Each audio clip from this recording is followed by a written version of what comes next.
Good morning student. आज हम पढ़ेंगे पार्ट नंबर 2 वर्ण विचार, पार्ट नंबर 3 तीसरा भाग पढ़ेंगे।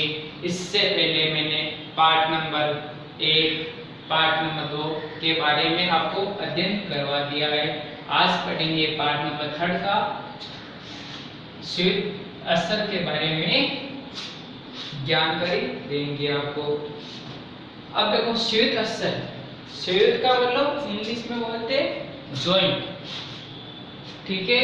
अब स्वीट असर के क्या होता है, आपने स्वर वर्णमाला पढ़ी है, स्वर व्यंजन पढ़ा है, व्यंजन में आपने इसके बारे में भी पढ़ा है, लेकिन उसकी विस्तार से आपने इसको बारे में नहीं पढ़ा है कि स्वीट असर कौन से होते हैं। आपने पढ़ा है लेकिन कौन से होते हैं ये आपको देखना आज। तो देखो स्वीट व्यंजन दो व्यंजनों के मेल से बनते हैं। स्वीट व्यंजन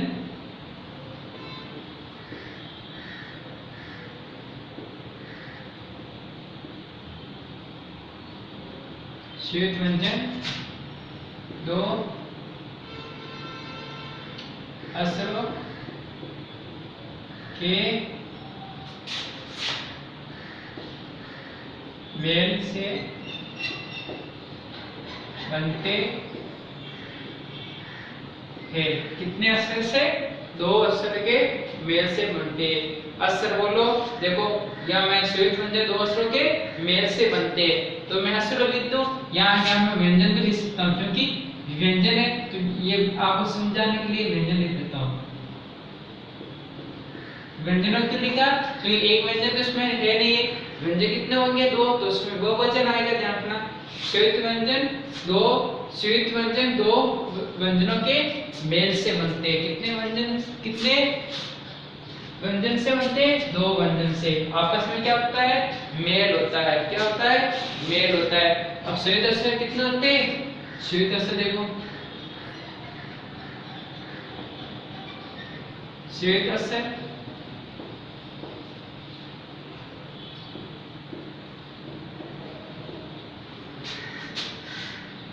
चार होते हैं।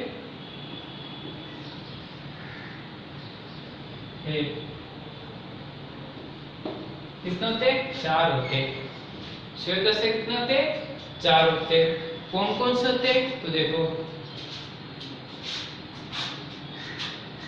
असे, सत्रे, तैसे, त्रिशूल, जैसे, ज्ञानी, जैसे, श्रेणी।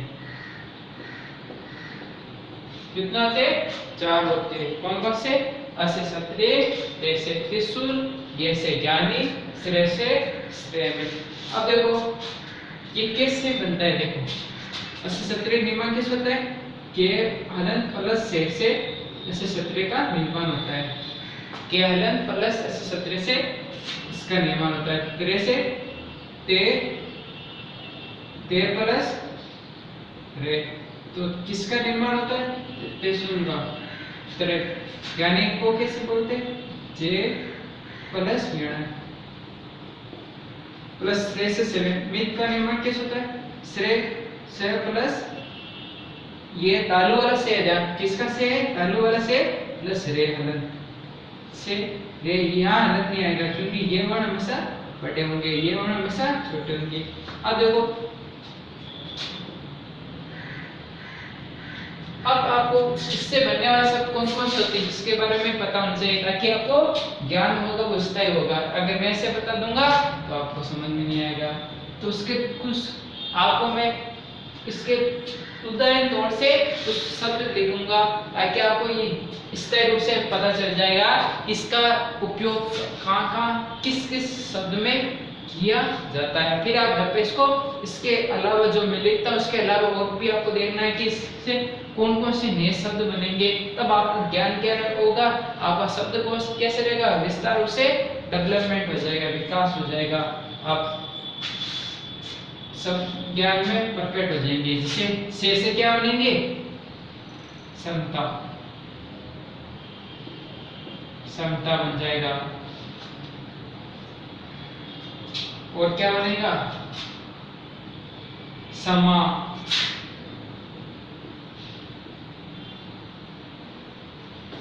और देखो कुछ और भी शब्द बन जाएंगे।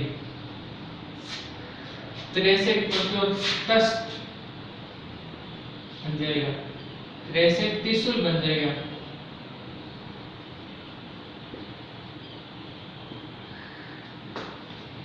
ऐसे 3 नेत्र बन जाएगा।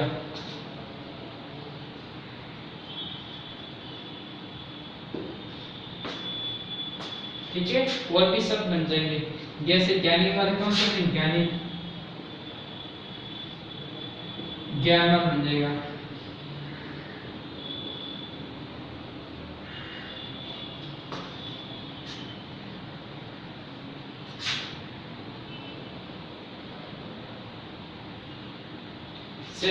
से क्या बनेगा,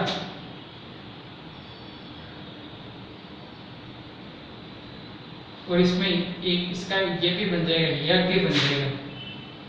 ये शब्द हो रहा है, यज्ञ भी अपन पढ़ते हैं, यज्ञ भी बन जाएगा, यज्ञ, इससे ये शब्द बनेंगे। इससे रिलेटेड शब्द है, देखो इसमें यज्ञ में भी क्या आ रहा है, ज्ञानी का प्रयोग हो रहा है जानना, इसलिए लिखा से में बन जाएगा।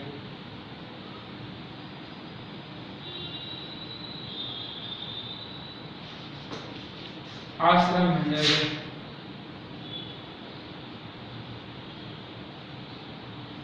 ठीक है, और भी सब बनेंगे। ये आपको क्या ऐसे कर दूं मैं, अगर मैं आपको पूरा बता दूंगा तो आप क्या करोगे, आप देखोगे तो आपको समझ में नहीं आएगा। आप सोचते हो कि मैं ये पढ़ लिया, आपको समझ में आ जाएगा, ऐसा कभी नहीं आएगा। ध्यान रखना, जब तक आप इसको सेव कार्य नहीं करेंगे, सेल्फ इसको वर्क नहीं करेंगे, तब तक आपको समझ में बिल्कुल नहीं आएगा। कितना भी आप पढ़ लो, जब तक ये कितने आप पढ़ लो, लेकिन आप खुद इस पर मनन नहीं करोगे, खुद घर पे कार्य एक्स्ट्रा नहीं करेंगे, इसके अलावा क्या क्या आपको पढ़ना है, इसको देखकर आपको क्या क्या से रिलेटिव क्या क्या और बनते, वो आप ज्यादा से ज्यादा एक्सरसाइज करोगे, प्रैक्टिस करोगे, तब आपको समझ में आएगा। या ये इतना पढ़ने से कोई समझ में नहीं आएगा। ये ज्ञान क्या रहेगा, परमानेंट बनाने के लिए, ज्ञान स्थायी रूप से ग्रहण करने के लिए आपको एक्स्ट्रा पढ़ना पड़ेगा। इसके अलावा कुछ नए नए शब्द देखना पड़ेंगे, कैसे बनते हैं श्वेत अक्षर में, उसको प्रैक्टिस करना पड़ेगा, थोड़ा एक्स्ट्रा पढ़ना पड़ेगा, तब आपको ज्ञान क्या रहेगा, स्थायी हो जाएगा। ठीक, ये आपको ये बोलता हूँ।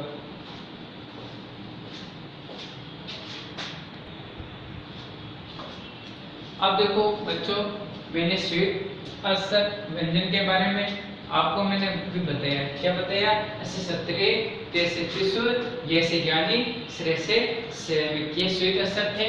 अब वो श्वेत व्यंजन का निर्माण कैसे था, एक व्यंजन था अलग अलग थे,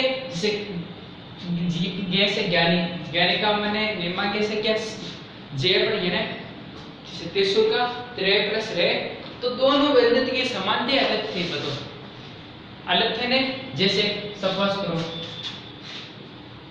असत्रे का निर्माण कैसे हुआ, के प्लस से, ठीक है, ये अलग है, ये अलग है, त्रे से, इसमें ते अलग प्लस रे, ये अलग है, ये अलग है, दोनों समान है क्या, इसमें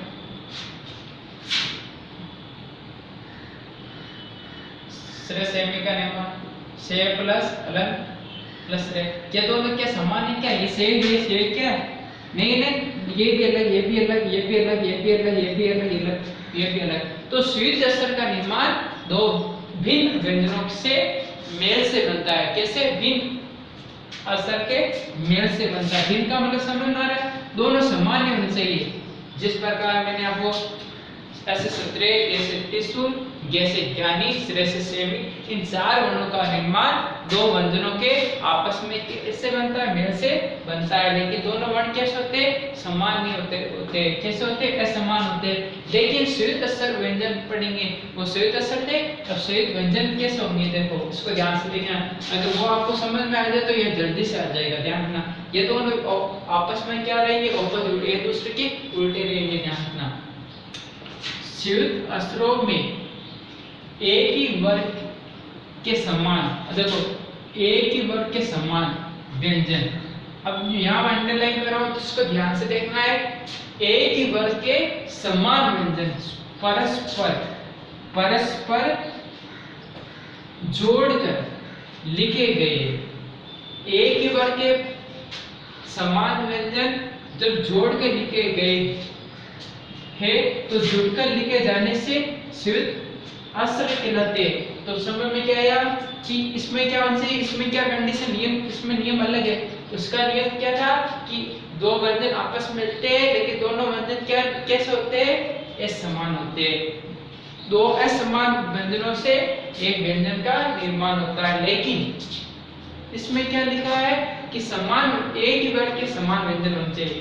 कितने होने चाहिए, एक ही वर्ग के, जैसे के तो के ही होना चाहिए, है तो है होना चाहिए, ने को ने दे तो दे, में तो ये, खे खे, गे ने सभी वर्ण क्या होने से समान होने चाहिए।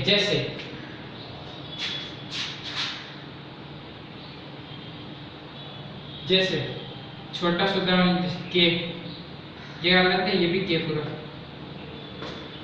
इसका निर्माण कैसे हो, देखो के हलन प्लस के हलन प्लस के। अब तो ये के तो पूरा हो गया और ये के कैसा हो गया, आधा। तो आधा इस पर डंडा हटा दिया और ये पूरा हो गया। आगे समझ में गया आपको? देखो इस पर क्या हलन हट गया और इसमें पूरा हलन था, ये पूरा जुड़ के हो गया, आधा हो गया। जैसे में, अब देखो इसका निर्माण कैसे हो, में हलन प्लस में पूरा प्लस ए। ध्यान से देखना, ये दोनों हलन थे और उसमें ए स्वर है, ये ए लिखा हुआ, ठीक है। अब देखो ये हलन था तो ये हलन रह गया और ये आपस में क्या हुआ, जुड़ गया। तो ये इसमें हलन क्या हुआ, हट गया, इसमें स्वर एक साथ में समय हो गई। तो कैसे बन गए, ये सब में आधा था, ये पूरा था, तो में हो गया। एक और ले लो, समझ में आना चाहिए आपको, चे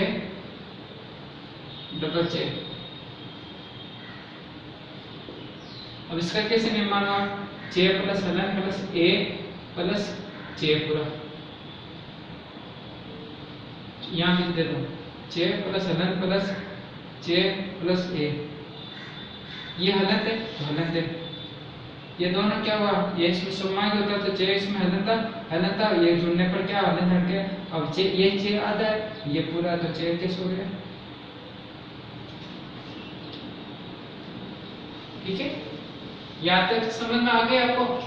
अब ऐसे देखो ये भी क्या समान, ये भी समान, ये भी समान, तो समझ में आ गया। इसकी डेफिनेशन क्या है समझ में, संयुक्त अक्षरों में एक ही वर्ग के समान व्यंजन परस्पर जोड़कर लिखे जाने से संयुक्त अक्षर का निर्माण होता है। तो अक्षर कैसे होने चाहिए, समान होने चाहिए। अक्षर कैसे होने चाहिए, समान होने चाहिए, समान होने चाहिए। और वो आपको संयुक्त अक्षर पढ़ाया, उसमें अलग अलग थे और उसमें क्या थे, समान है। तो ये भी ध्यान रखना आपको। अब इसके साथ बनाता हूं,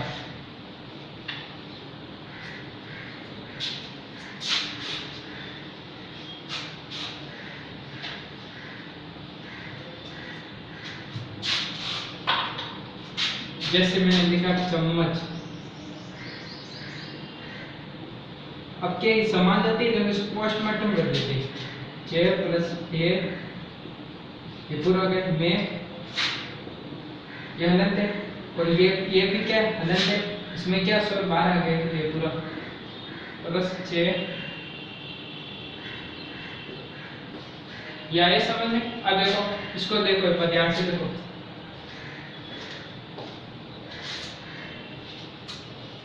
अब देखो क्या आया। अब देखो एक बार वापस देखना, ये चे हलन थी, ये पूरा, तो चे क्या हो गया, पूरा हो गया, ठीक है। ये हलन है, इसके बाद में व्यंजन दूसरा लेते, ये हलन हो गए, तो एक ही हलन है। ये क्या मेरा हलन है, ये पूरा है, तो मैं क्या हो गया हलन, इसमें क्या हुआ, हट गया, इसमें हलन नहीं। ये चे क्या हलन थे, ये पूरा है, तो चे क्या हलन थे, इसमें पूरा हो गया। अब देखिए समझ गए, चे बस में आधा बस पूरा, इससे तो क्या बन गया, चम्मच, ठीक है। और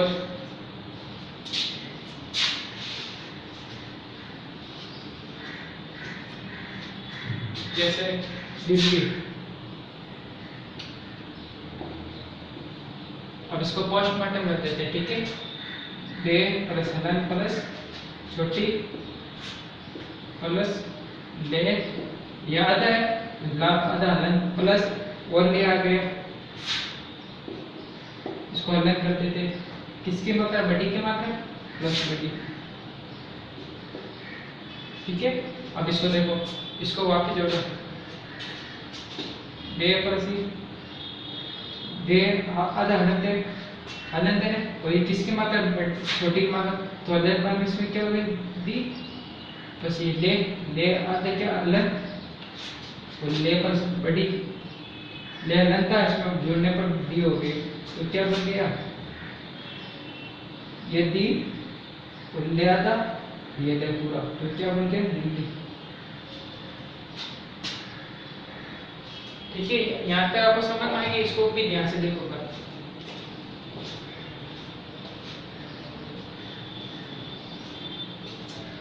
जैसे दिल्ली हिमाचल, इसको इरेज कर दो,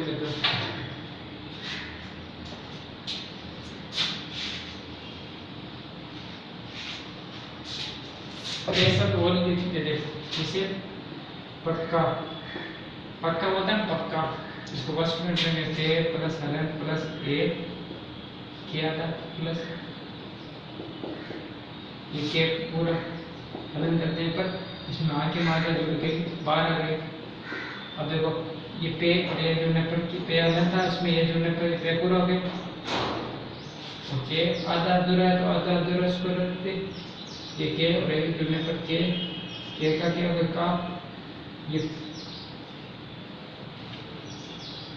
पे पूरा है और क्या आता है, आधा कर दो पूरा के पक्का। अब तो आपको समझ में आ गई। जैसे कच्चा,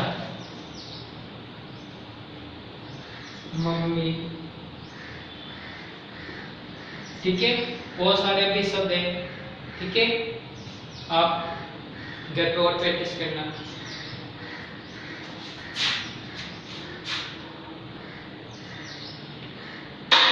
यहाँ तक तो आपको कोई भी हार्ड नहीं है, आप इतना इजी तरीके से बिल्कुल समझा दिया है, एक एक चीज के बारे में आपको बिल्कुल बारीक से आपको समझा दिया है।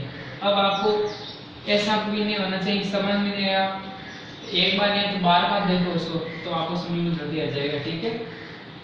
अब मैंने जितना पढ़ाया ये लेसन क्या हुआ, कंप्लीट हो चुका है, क्या हुआ, कंप्लीट हो चुका है। अब आप क्या करेंगे, इसके अभ्यास क्वेश्चन करेंगे, अभ्यास क्वेश्चन।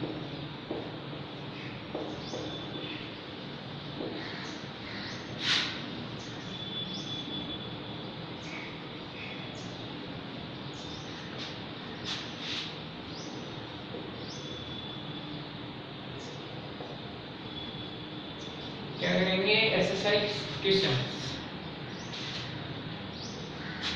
सबसे पहले बहुविधि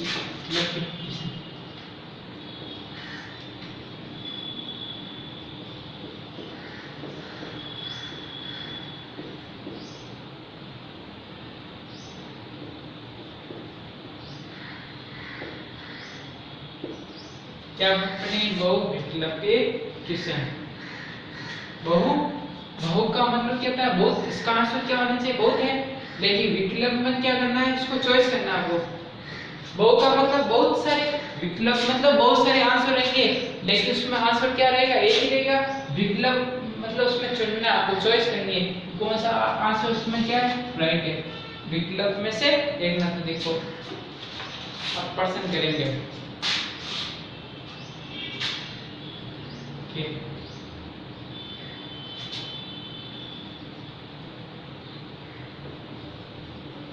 भाषा की सबसे छोटी इकाई को क्या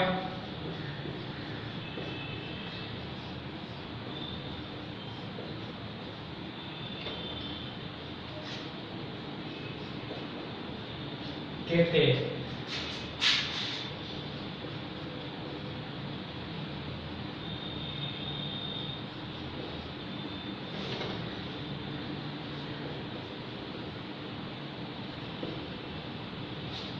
ये क्या है? विकल्प है। A1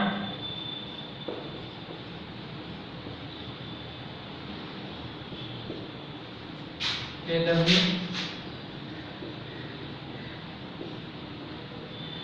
से वर्तमान।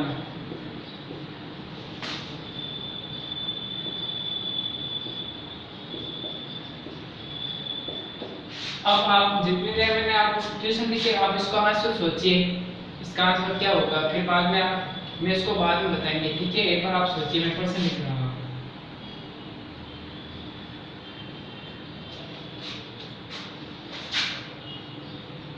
व्यंजनों की संख्या है, व्यंजनों की संख्या है।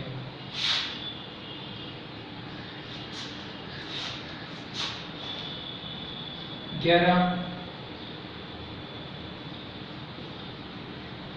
22, 33। कौन सा आंसर आएगा? ये होगा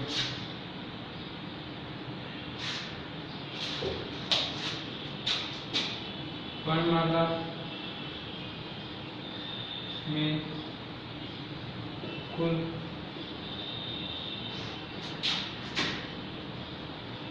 कितने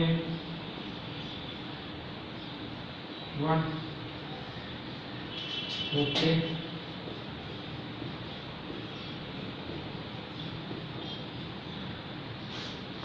वर्णमाला में कुल कितने वर्ण होते?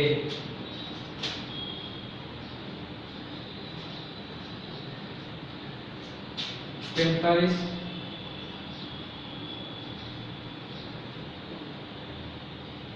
44,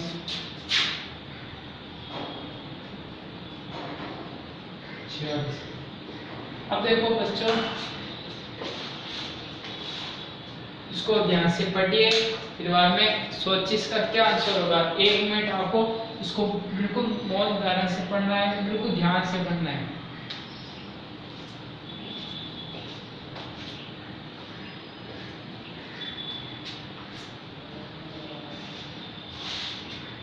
अब देखो वापस देखो, बहुविकल्प के प्रश्न देखो के भाषा की सबसे छोटी इकाई को क्या कहते हैं? ये मैंने बहुत बार आपको समझा दिया है, लिखवा दिया है, बार बार इसको इसके बारे में मैंने अध्ययन किया, करवाया आपको। पहले वर्ण कहते हैं, वे ध्वनि कहते हैं, से वर्णमाला। तो भाषा की सबसे छोटी इकाई क्या कहलाएगी? वर्ण। वर्ण कहाँ पर है? ए। तो कौन सा आंसर आएगा? ए वाला। उसके बाद में खे, व्यंजनों की संख्या है। व्यंजन में कुल कितनी संख्या होती है? ए पर 11, बे पर 22, से पर 33। कितनी होती है? व्यंजन की संख्या 33 होती है। तो 33 कहाँ पर है? यहाँ। कौन सा आंसर? से वाला है। उसके बाद में गे, वर्णमाला में कुल कितने वर्ण होते हैं? कितने होते हैं? 45, 44, 46। तो वर्णमाला में 44 होते, तो इसमें बे वाला आंसर राइट है। तो देखो एक बार बच्चों, भाषा की सबसे छोटी इकाई को क्या कहते हैं? वर्ण कहते हैं। क्या कहते हैं? वर्ण कहते हैं। कितने होते हैं? 44 होते हैं। तो भाषा की सबसे छोटी इकाई क्या कहलाएगी? वर्ण कहलाएगी। जो आंसर नंबर ए राइट है। सेकंड में व्यंजनों की संख्या कितनी होती है? 33 होती है। तो ये आंसर कौन सा आएगा? से। और गे में वर्णमाला में कितने वर्ण होते हैं? 44 होते हैं। तो बे, तो देखो स्वर कितने होते हैं? यहाँ देखो 11। व्यंजन कितने होते हैं? 33। कुल वर्णमाला कितनी होती है? वर्णमाला तो देखो सभी व्यंजन को दोनों मिला के वर्णमाला बोलते हैं। वर्णमाला तो इसको जोड़ काउंट कर लो। तो हाफ सिंपल क्वेश्चन है। इसको जब मैंने आपको बताया है इसकी पीडीएफ अभी आपको पॉज करके आपको लिखना है, ठीक है।